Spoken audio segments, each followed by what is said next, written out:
تصمیم گرفته شده شهناز. دیگه حرف اضافه نشنوم.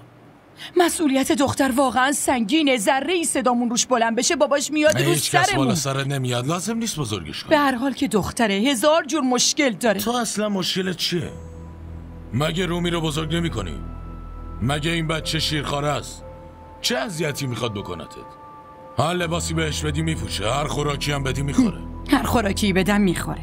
مگه صبونشو ندیدی؟ برای همه آوردم. اون برای همه است. از این به بعدم همینطوره. برای مامان طلا خریده، پول نقد داده.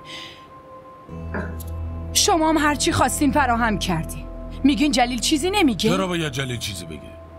من داداش بزرگشم و اون کوچیکه، بعدش هم همه ی مسئولیت ها با منه. پس درست حسابی با نفیس حرف بزن. الان اون به ما نیاز داره.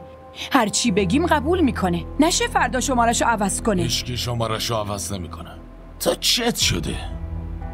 از اول تا آخر کی حواسش به خونه است؟ من. کی از ماما مراقبت کرد؟ من. کی از جلیل مراقبت کرد؟ من. اونم با تمام اهل و عیالش. بذار اینام یه کاری کنن. فقط مامان من نیست که، مامان همه است. درسته، اما من میگم یه چایی خواستم زهر منم کردی. راحت نمیذاری که.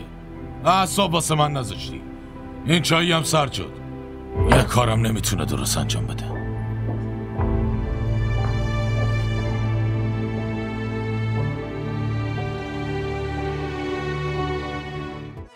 همراه ما باشید و فراموش نکنید که سابسکرایب کنید تا بهترین سریال ها را با دوبله فارسی از تلویزیون دیدی تیوی تماشا کنید.